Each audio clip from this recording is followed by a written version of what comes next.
Estudo da Epístola do Apóstolo Paulo aos Efésios. Eu estava no último áudio, no capítulo 4, no livro de Efésios, e eu estava comentando sobre a igreja, sobre a interdependência dos membros e que todos os membros são importantes. E isso o apóstolo Paulo fala em várias cartas, a necessidade de um dos outros e todos os membros têm que estar operantes. Todos têm uma função a realizar. E isso deve ser uma prática.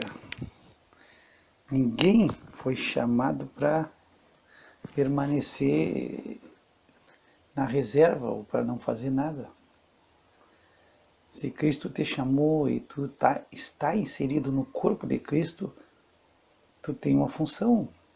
Eu comentava no áudio passado sobre algo que eu ouvi faz muito tempo e sobre coisas que as pessoas dizem sobre o corpo humano.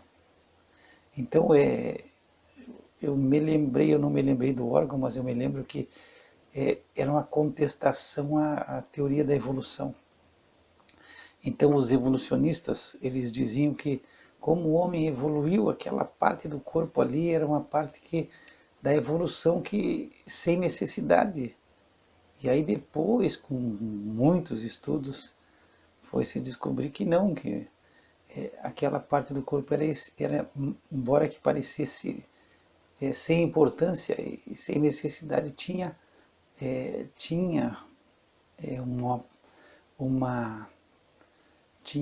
uma, como eu vou dizer, ele tinha uma importância vital para o organismo. Então, ajudava, e até, se não me falha a memória, até certos tipos de câncer, aquele órgão ajudava que o corpo não se tirasse aquele órgão. O homem ficava propenso, a probabilidade de ele ter certos tipos de câncer aumentava muito. Então, é isso que nós estamos fazendo, essa analogia do corpo humano. Tu é importante. Tu é muito importante para Cristo. Todos são importantes. E aí nesse ponto você não é que para te pensar de ti mais do que realmente pode. Não. Nós temos que aprender a valorizar os outros. A valorizar os outros não é se valorizar a si mesmo, porque a gente já se valoriza, é valorizar os outros. E a gente tem que aprender a amar os outros. Amar os outros não é amar a si mesmo, é aprender a amar os outros e valorizar os outros. Muitas vezes nós temos a categoria natural nossa de desvalorizar a importância dos outros, isso é natural nosso, e valorizar o nosso. O nosso eu é valorizado, a nossa importância. E nós temos que aprender a valorizar os outros, a ver a importância dos outros no corpo de Cristo. Os outros são importantes. Por isso que o apóstolo Paulo, quando escreve aos Filipenses, ele diz: considera os outros superiores a ti, te considera inferior. E aí tu tem que aprender a valorizar os outros no corpo de Cristo. É a ver a importância dos outros. Que aquele outro tem algo a acrescentar na tua vida. Assim como tu, na tua humildade, tu vai acrescentar na vida dele. Então, eu comentava que na versão em espanhol fala na ajuda mútua. Eles vão se ajudar mutuamente. Mútuo tu vai colaborar, mas ele também vai colaborar. Então, existe uma interdependência e é recíproco.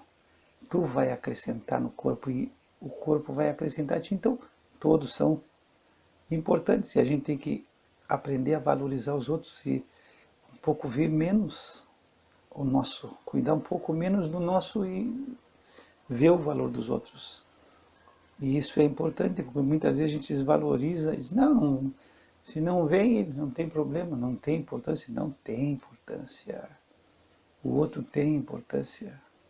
E hoje nós temos esse celular que, se uma pessoa não está presente, você pode mandar uma mensagem, você pode até se gravar um culto e mandar a gravação do culto para um irmão que não pôde estar junto. Isso é algo simples. Olha, tu não pode estar na reunião, mas eu estou te mandando o áudio da reunião, da mensagem, para te desfrutar. Então, são coisas simples que você pode fazer quando a gente coloca os olhos nos outros. Só que, infelizmente, nós muitas vezes estamos centrados em nós mesmos, nas nossas próprias necessidades. Eu lia, fazia término da leitura do livro de Jó. No final do capítulo, no último livro de Jó, Jó estava num estado de miséria total. Ele se encontrava em bancarrota, como diz, em zero. E Deus muda o estado. Deus virou o cativeiro de Jó. Tu pega isso em Jó 42, 10. Eu estava lendo, mas só que aqui tem uma palavrinha-chave aqui. Quando Deus mudou o cativeiro, quer dizer, Jó estava no zero, sem nada, na miudinha, na miúda, não tinha nada, enfermo, sem filhos, sem bens, na miséria, no pó. E aí Deus muda o cativeiro dele. E aí a Bíblia diz quando? Quando orava pelos seus amigos. Então isso é importante, essa palavrinha, quando que Deus mudou? Jó podia dizer, por aí, eu estou orando para os outros, quem está precisando era Jó. Ele precisava. Seus amigos estavam bem de saúde, embora que Deus tenha se desagradado deles. Eles estavam em dívida com Deus.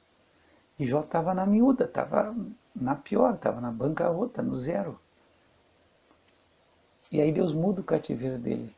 Mas não é quando Jó estava orando por ele, Jó estava, Senhor me ajuda, Senhor me socorre, Senhor eu preciso, Senhor eu, Senhor eu, Senhor eu, Senhor eu. Não. A Bíblia é clara. Quando Jó orava pelos seus amigos. Então,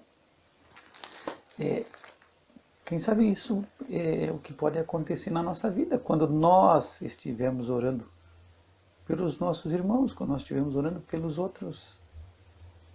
E aí as coisas, o nosso cativeiro pode mudar.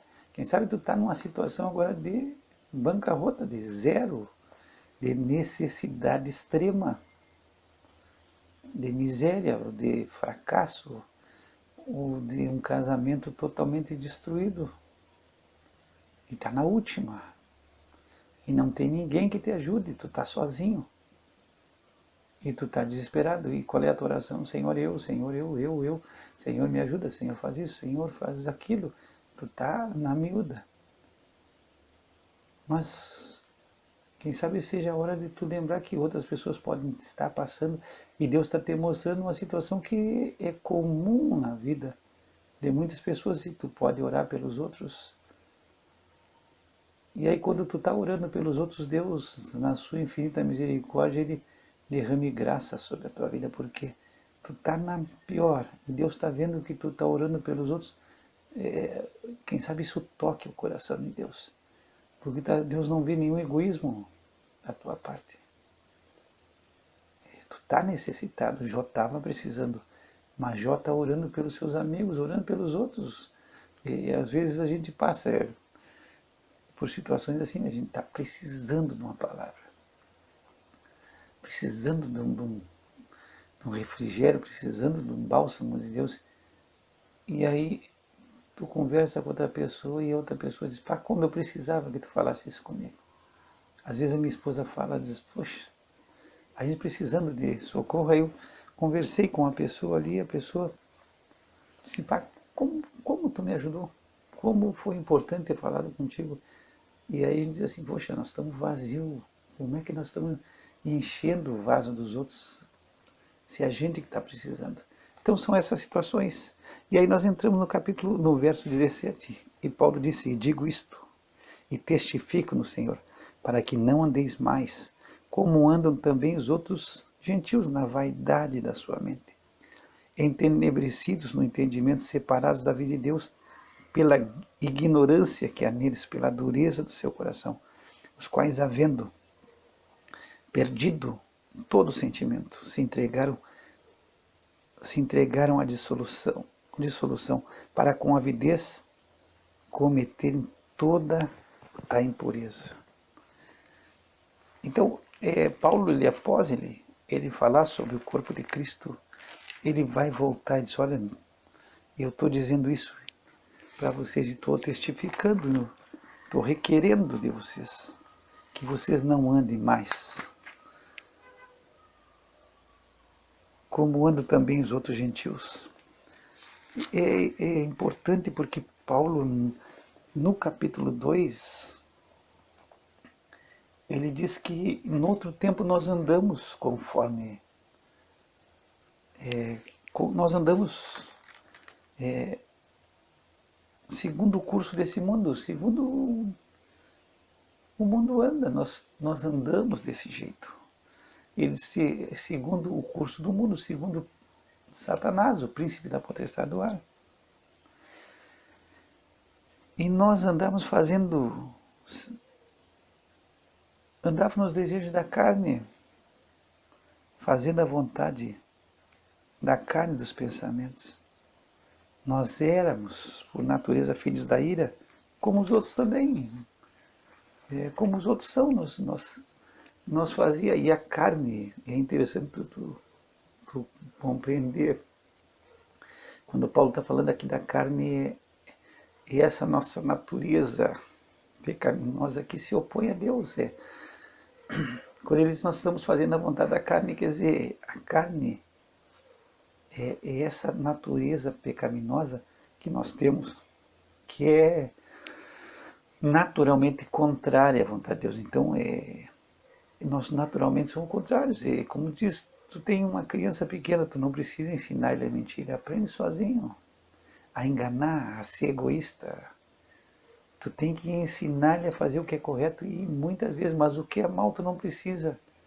Ele aprende sozinho. Então, é da nossa natureza esse egoísmo, essa inclinação para as coisas erradas, é natural nosso, é a nossa carne.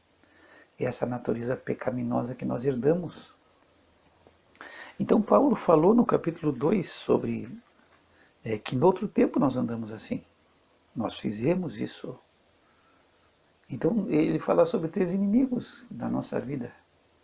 É a carne, Satanás e o mundo. E aí o mundo é no sentido do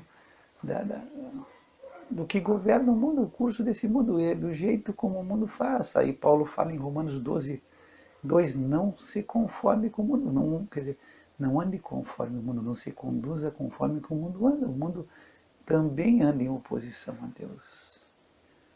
É o sistema mundial, é oposto a Deus, é rebelde a Deus.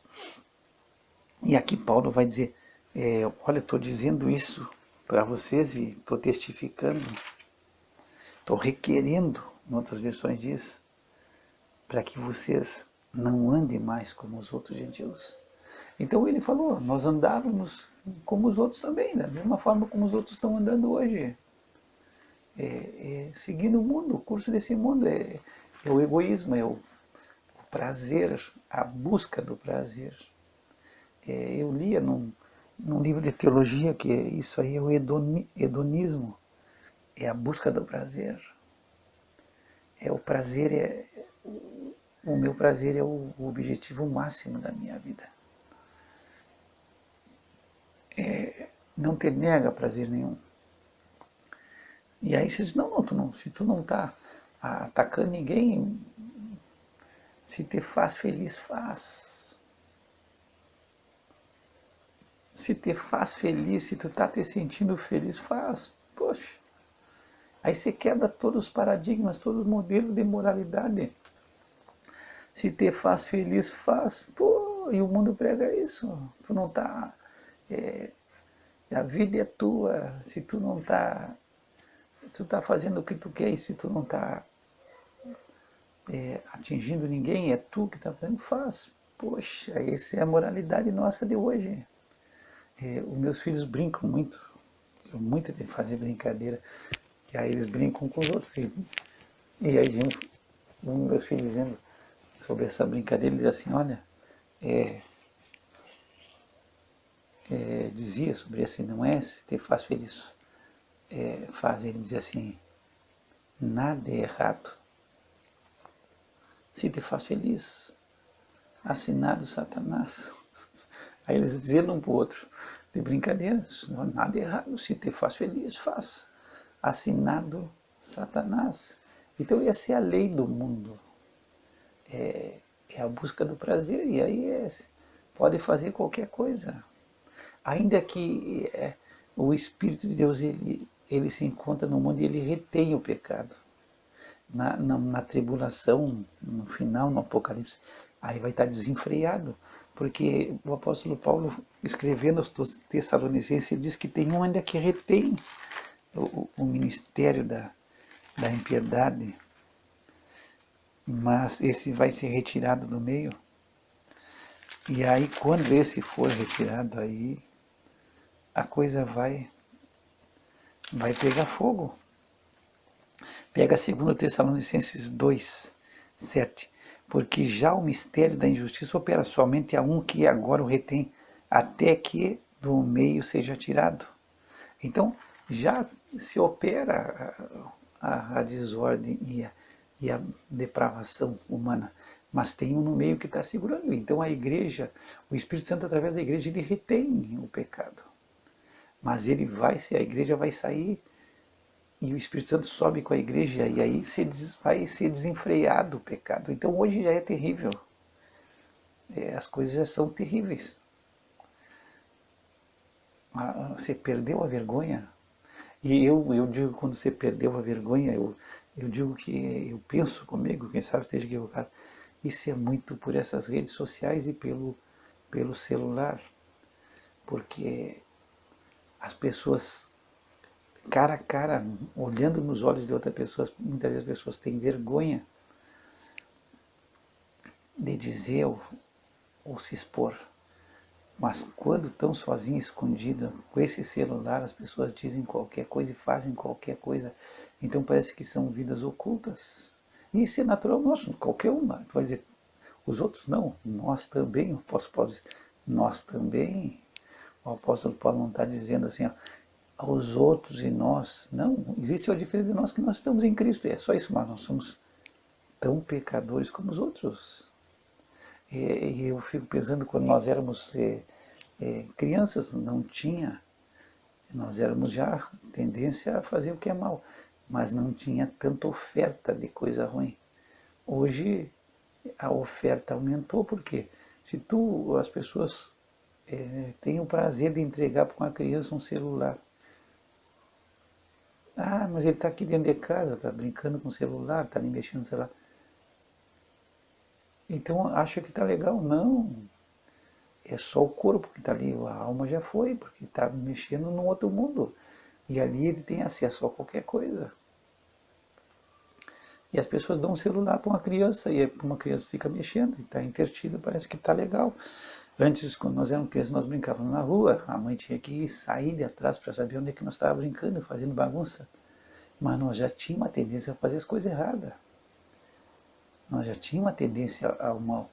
Só que nós não tinha tanta oportunidade. Hoje se tem muita oportunidade. E eu penso, esse celular faz a pessoa perder a vergonha. A pessoa diz qualquer coisa, manda qualquer mensagem para qualquer lado. E aí a pessoa se desmascara. Existe, pela lei, a lei refreia muito o ser humano. A lei faz com que o homem se tranque. Mas quando ele tem oportunidade, ele se solta, e aí ele mostra quem é.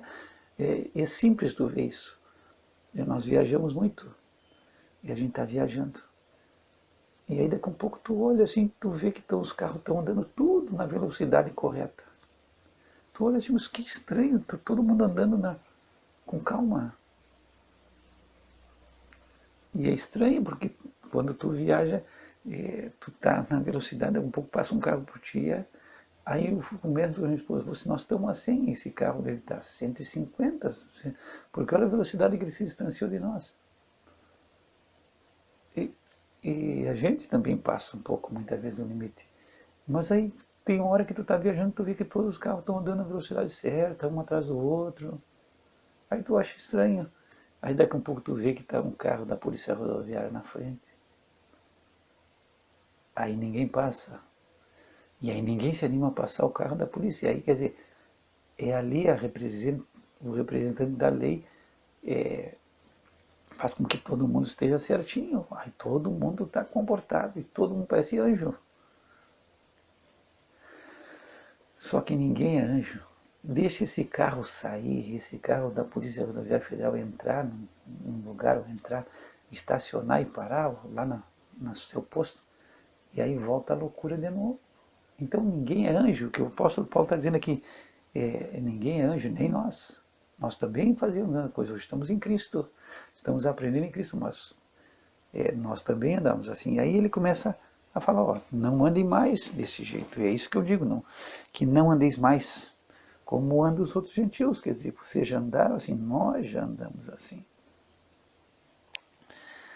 E aí ele diz assim, que andam na vaidade da sua mente, quer dizer, são coisas de vaidade, coisas que não trazem nada, é só coisas vazias, é a vaidade da mente, são coisas que não levam a nada e que só afundam o homem. Então, não ande mais nessa,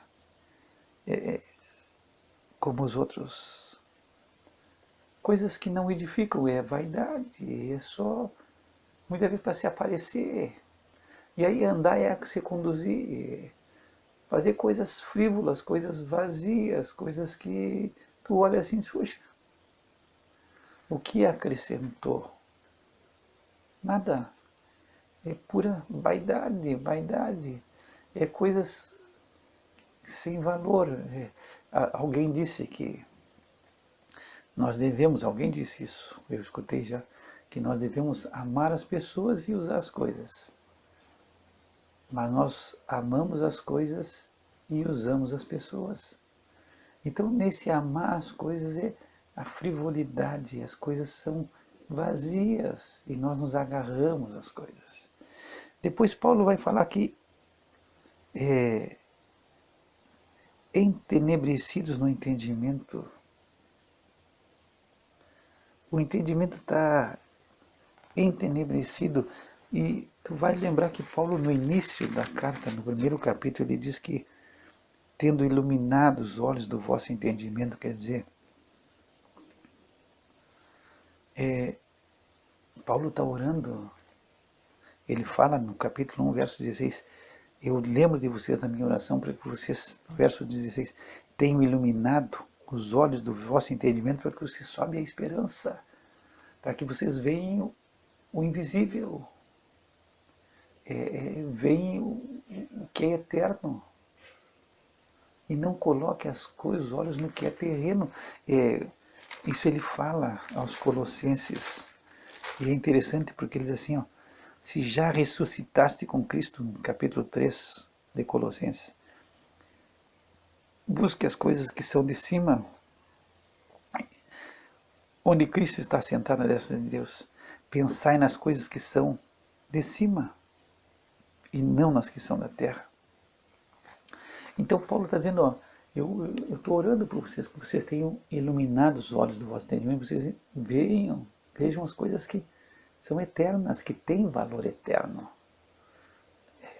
Não andar nas coisas de vaidade da mente, coisas que não edificam, não trazem valor nenhum. A nossa vida assim, é o prazer. É o prazer. Aí se tu pega o livro de Hebreus, no capítulo 11, é interessante porque Moisés ele faz a escolha de padecer, de sofrer com o povo de Deus. Ele faz essa escolha de ser maltratado. Pega Hebreus 11, 25, fala sobre Moisés escolhendo antes ser maltratado com o povo de Deus, do que por um pouco de tempo ter o gozo do pecado. E aí ele teve por maiores riquezas o vitupério de Cristo do que os tesouros do Egito, porque tinha em vista a recompensa. Pela fé deixou o Egito, não temendo a ira do rei, porque ficou firme como vendo o invisível. Então, esse sentimento de Moisés tem que haver em nós. Ele poderia ter, por pouco tempo, gozo do pecado. Ele está no berço da civilização, ele está rodeado de toda a riqueza, de todo o luxo. Mas ele escolhe ser maltratado com o povo de Deus. Porque no final diz, não, ele está vendo o invisível. Ficou firme, como vendo o invisível. Então ele colocou os olhos no que é eterno, na eternidade. Então são vidas passageiras, todo mundo, não tem que ser feliz, a vida é uma só. É o que o mundo, esse é o curso desse mundo. Tem que ser feliz, tu tem que ser feliz, tu tem que te amar, e tu tem que te valorizar, e tu tem que ver que tu é importante, tu tem que buscar o teu lugar ao sol, e é tu, tudo é eu. E o diabo gosta disso. O diabo, ele entende as coisas do homem, ele compreende, tu é o mais importante. E quantas vezes a gente escuta, não, para aí, tu faz as coisas para os outros, ninguém dá importância, ninguém está se importando, tu tem que deixar de ser bobo, tu está sendo bobo, porque tu faz as coisas para os outros, tu pensa muito nos outros, tem que pensar mais em ti, e parece lógico, poxa, muitas vezes a gente está sentado e o Satanás está batendo no ombrinho, não, para aí, tu pensa muito nos outros, tem que pensar mais em ti, e parece legal. Então Paulo está dizendo, ó, iluminados os olhos, e eles estão entenebrecidos, quer dizer, estão andando em trevas, está escurecido, eles não têm visão. O entendimento deles é escuro, obscuro. É obscuro as coisas. Quando Paulo fala que, no verso 12 do capítulo 5 de Efésios, ele diz, porque o que eles fazem oculto, até dizê-lo é torpe. Então, assim, ó, eu trabalhei na minha profissão e a gente via pessoas pareciam honradas, mas o que fazem oculto. O que as pessoas fazem em oculto que ninguém sabe. O que nós fazemos em oculto. É torpe dizer, então a gente tem que ter... eu aprendi isso. Diz que nunca faça em privado o que tu não faria em público. Nunca faça em privado o que tu não faria em público. Se tu não faz na frente de todo mundo, então não faz sozinho. Mas eu digo que esse celular, com a internet, com essas coisas, ele indica, ele nos atrai, ele nos faz ser pessoas que percam a vergonha, que não tenham vergonha de nada. E aí em oculto você faz qualquer coisa, não tem vez, ninguém está vendo. Aí você vai ver as conversas, é uma vergonha. Isso é todos, e a gente tem que ter cuidado. Então é entenebrecido o entendimento. Então, separados da vida de Deus, estão totalmente alheios. Não querem Deus. Aí entra João 3,19, que a luz veio ao mundo e os homens amaram mais as trevas do que a luz. Por quê? Porque as suas obras são más e ninguém quer vir para a luz porque as suas obras vão aparecer. Então eles estão separados da vida de Deus. Eles não querem Deus junto. Estão sem Deus no mundo. Então eu sou o capitão do meu destino. Eu sou o capitão da minha vida. Eu faço o que eu quero. Eu tomei as rédeas do meu destino. Eu escutei alguém falar que a gente tem que se preocupar, ou se ocupar muito com o nosso futuro, porque é lá que nós vamos passar o resto dos nossos dias. Só que o que acontece hoje? É o presente, tu tem que ser feliz, e tu tem que ser feliz hoje. E se não tá legal, se tu não tá, vira a mesa. E aí, hoje eu escutando, eu gosto de, muitas vezes eu escuto nesses estudos, Diz que o divórcio no meio cristão é igual ou maior que no meio não cristão em alguns lugares. Essas pesquisas eu vi nos Estados Unidos. Se dizia que entre os cristãos havia mais divórcio do que entre os não cristãos. Então são coisas que são. Não está legal, vira a mesa. Se tu não está tirando proveito, então sai fora. É o que tu quer. E aí entra a psicologia, entra, né, tu tem que estar bem contigo mesmo, te encontrar com teu eu interior. Então eles estão alheios à vida de Deus, estão totalmente separados de Deus e eles não querem Deus. Porque eles não querem nada que refreie, refreie o pecado. Eles querem viver uma vida louca. Por isso que eu digo, quando a polícia rodoviária está refreando todo mundo agora, eles querem a polícia ali na estrada? Não. Eles querem a polícia de fora, porque quando a polícia não está ali, você pode andar de maneira louca. E mesmo que você perca a vida, ou você tire a vida de outras pessoas, porque a polícia refreia. A polícia na estrada ela está refreando todo mundo está com o pé no freio, porque a polícia está ali agora. Eles querem a polícia rodoviária na estrada? Não, ninguém quer. Tira a polícia. Nós queremos andar a 200 por hora e azar. Se alguém morrer, problema, nós temos que andar da maneira que cada um quer. Isso é para que Deus, se Deus está refreando. E Satanás simplesmente, não, Deus não quer que tu faça, Deus não quer que tu seja feliz. Deus não quer, porque Deus está te refreando. Então, separar de Deus, tem que sair perto de Deus. Deus refreia, Deus não quer que tu seja feliz. Então, se passa essa imagem, como se a Polícia Rodoviária Federal quer que ali está para tirar a felicidade de todo mundo. Não. É porque existe muita morte, porque existe perigo e existe uma lei que deve ser observada. Então eles estão separados da vida de Deus. E aí por quê? Pela ignorância que há neles. Eles ignoram o futuro, ignoram a graça de Deus, ignoram o amor de Deus.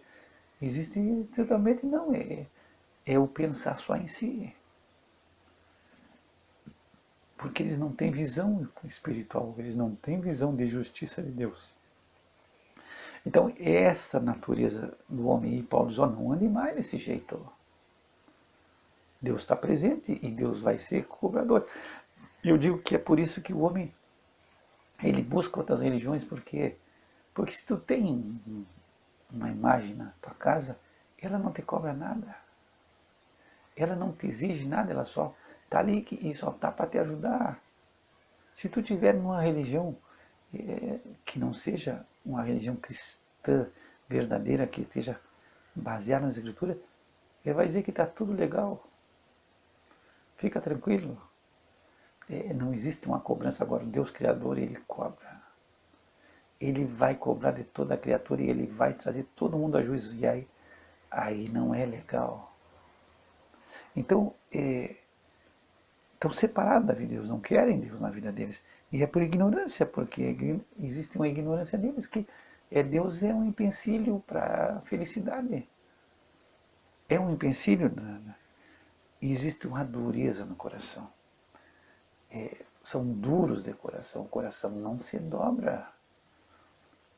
Eu, e não há uma dureza no coração. E Paulo está dizendo, não ande mais desse jeito, não se conduzam, é o áxio, a conduta não deve ser assim. Não é digna. Com o evangelho que vocês estão abraçando, é duro de coração. E aí diz, perderam todo o sentimento, quer dizer, os quais perderam toda a sensibilidade da consciência. A consciência é dada para Deus, por Deus, para nós, como a dor. Se tu entender, talvez a gente não gosta da dor, e eu vou ter que parar por aqui, mas a dor é uma bênção. Por que a dor é uma bênção? Porque se tu não sentisse dor, tu ia continuar fazendo as coisas, e aí tu ia te quebrar. Eu vou falar sobre isso no próximo áudio, mas é só para fazer uma alusão. A lepra faz com que o homem perca toda a sensibilidade. Então ele pode estar sangrando e ele não sente. Ele pode estar com o joelho fora do lugar, ele não sente. Então a dor parece que é ruim, mas a dor não é ruim. A dor é um alerta que alguma coisa está errada. E se nós não tivesse dor, nós ia seguir. Tu não sente nada no estômago, tu segue. Ele um pouco estoura. Se tu não sente nada no joelho, tu segue. Ele com um pouco estoura. Então, tu sentir dor é um alerta. E eles perderam essa sensibilidade, quer dizer, eles não sentem mais a sensibilidade da consciência. Nós vamos voltar a isso no próximo áudio. Pai, nós te damos graça. Nos ajuda a não andar mais desse jeito. Queremos a tua presença. Refreia o pecado na nossa vida. Que a tua presença faça nós ver e detestar o que tu detesta e amar o que tu ama. Opera a nossa vida para a tua glória em Cristo Jesus. Que o Senhor te abençoe e te guarde, que o Senhor faça resplandecer sobre ti o seu rosto e tenha misericórdia de ti. Que o Senhor levante seu rosto sobre ti e te dê a paz. Graça e paz da parte de Deus, nosso Pai, e do Senhor Jesus Cristo.